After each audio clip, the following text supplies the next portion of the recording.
Saudara-saudari, marilah kita mendengarkan renungan dengan judul Maria dan Marta, yang berdasarkan pada Injil Lukas bab 10 ayat 41 dan 42. Tetapi Tuhan menjawabnya, "Marta, Marta, engkau khawatir dan menyusahkan diri dengan banyak perkara, tetapi hanya satu saja yang perlu. Maria telah memilih bagian yang terbaik yang tidak akan diambil daripadanya." Dalam nama Bapa dan Putra dan Roh Kudus. Amin. Saudara-saudari terkasih dalam nama Tuhan Yesus Kristus. Ketika Yesus dan murid-muridnya dalam perjalanan, tibalah ia di sebuah kampung. Seorang perempuan yang bernama Marta menerima dia di rumahnya.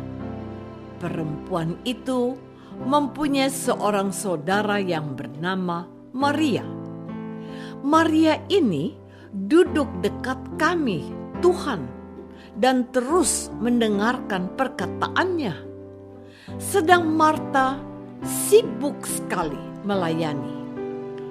Ia mendekati Yesus dan berkata, "Tuhan, tidakkah engkau peduli bahwa saudaraku membiarkan aku melayani seorang diri? Suruhlah dia membantu aku." Tetapi Tuhan menjawabnya, "Marta, Marta, engkau khawatir dan menyusahkan diri dengan banyak perkara, tetapi hanya satu saja yang perlu. Maria telah memilih bagian yang terbaik yang tidak akan diambil daripadanya." Saudara-saudari terkasih, kita tentu telah mengenal kisah Maria dan Marta. Kita pun dapat melihat perbedaan dasariah dari kedua wanita ini. Maria menjadi tokoh kontemplasi dan Marta menjadi tokoh aksi. Yesus mengecam tindakan Marta sehingga kontemplasi seolah-olah lebih bernilai daripada aksi. Doa seolah-olah lebih unggul daripada kerja. Tuhan Yesus dalam kisah ini ingin mengajak Marta dan kita, para murid dan pengikutnya, untuk menaruh perhatian akan pentingnya Tuhan, kehadirannya, dan sabdanya. Meskipun kerja atau aksi itu penting, tetapi jangan sampai kerja dan aksi menyingkirkan, mengesampingkan doa dan kontemplasi. Zaman ini boleh dikata zaman kerja dan aksi. Untuk memenuhi hidup, orang harus bekerja keras. Dalam situasi ini, panggilan untuk doa dan kontemplasi tetap diharapkan dan dirasa masih perlu dan masih relevan. Tuhan Yesus berkata, "Carilah dahulu kerajaan Allah dan semuanya akan ditambahkan kemudian." Dengan demikian, kontemplasi dan aksi, doa dan kerja, orare et labore, harus berjalan beriringan. Berapa banyak waktu yang kita luangkan untuk kerja? Berapa banyak waktu yang kita luangkan untuk berdoa? Saudara-saudari terkasih, Marta berorientasi pada aksi, adapun Maria mengambil bagian yang terbaik, duduk di dekat kaki Yesus dan mendengarkan Yesus. Bahkan dalam kehidupan ini, kontemplasi dan aksi berdampingan, saling membuahi dan saling menyuburkan. Keduanya tidak ada yang salah. Namun, mengapa Yesus seolah mencela Marta?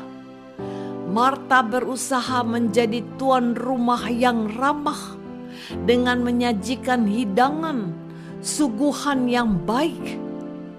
Namun sayang, keramahan Marta itu ternoda oleh karena ia mengadu kepada Yesus tentang Maria yang tidak peduli padanya, tidak mau membantunya.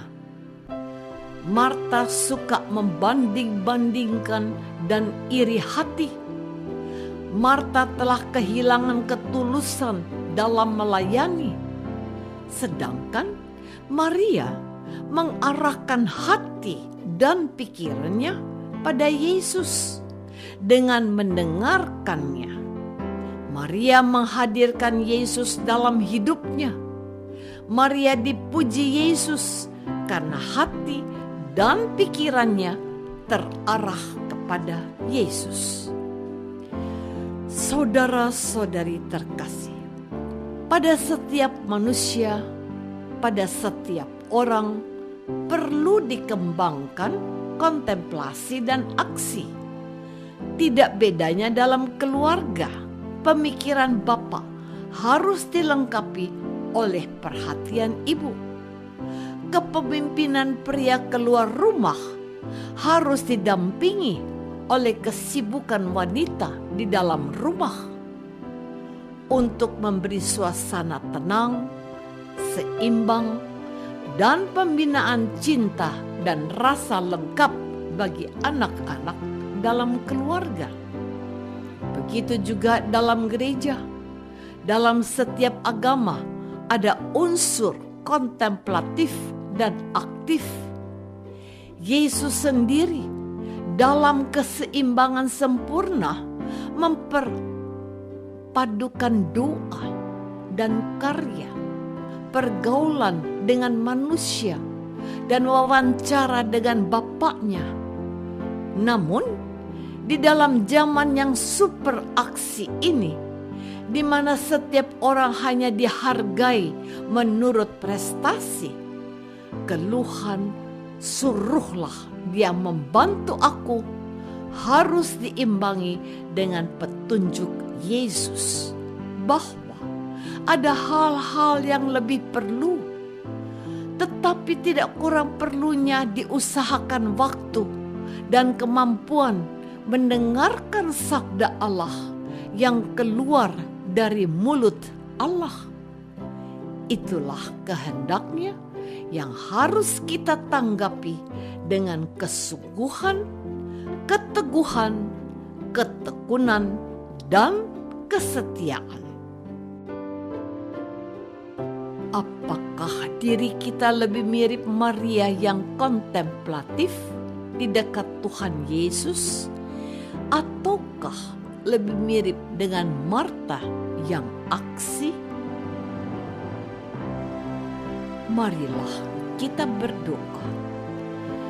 Tuhan Yesus, anugerahkanlah kepada kami rahmat-Mu dan berkat, agar kami makin rajin berdoa dan bekerja secara nyata untuk melayani sesama. Berilah kami hati yang tulus. Kuatkanlah kami di jalan hidup kami. Biarlah kami dapat melangkah bersama-Mu menuju surga. Ya Yesus, doa ini kami persembahkan dalam nama-Mu yang kudus, Tuhan dan pengantara kami. Amin. Semoga kita semua selalu dinaungi dan dibimbing oleh berkat Allah yang Maha Kuasa, Bapa dan Putra dan Roh Kudus. Amin.